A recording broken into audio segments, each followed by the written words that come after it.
Dear friends, আজকে আমরা এই ভিডিওতে মডেল প্রশ্ন 3-4 নিয়ে আলোচনা করব।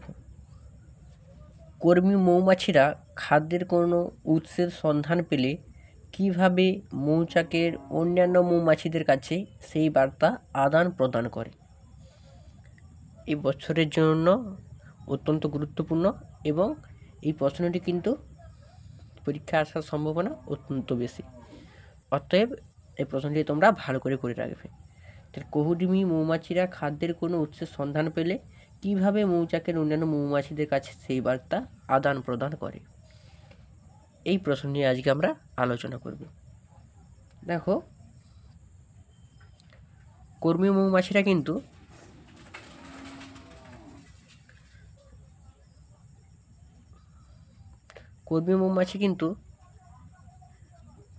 কোনো খাদ্যের উৎসের সন্ধান পেলে সেই চাকের সামনে, অর্থাৎ যেদিকে খাদ্যের উৎসের সন্ধান পায় সেই খাদ্যের উৎসের সন্ধানের অভিমুখের কেন্দ্র করে কিন্তু এইভাবে কিন্তু নৃত্য করে।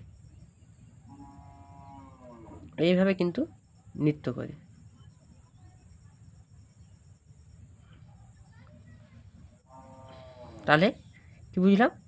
যে কর্মী স্কাউট মৌমাছি যখন খাদ্যের সন্ধান পায় তখন চাকের সামনে কিন্তু এইভাবে নৃত্য করে, অর্থাৎ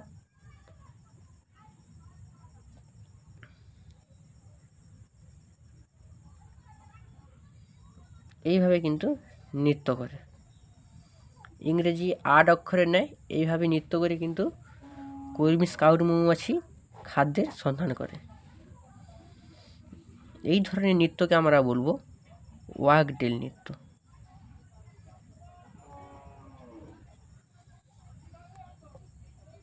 ওয়াগল বা ওয়াগটেল নৃত্যের মাধ্যমে কিন্তু খাদ্যের সন্ধান করে। তাহলে কর্মী মৌমাছিরা খাদ্যের কোনো উৎসের সন্ধান পেলে কীভাবে মৌচাকের সামনে সেই বার্তা প্রদান করে?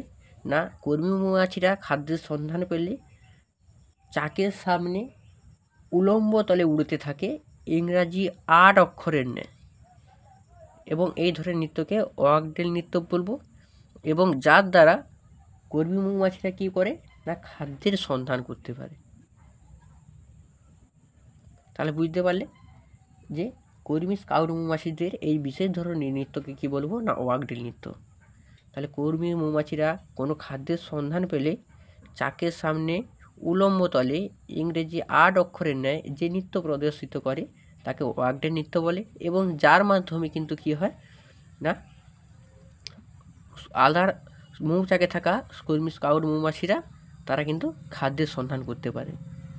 ভিডিওটি শেষ পর্যন্ত দেখার জন্য অসংখ্য ধন্যবাদ।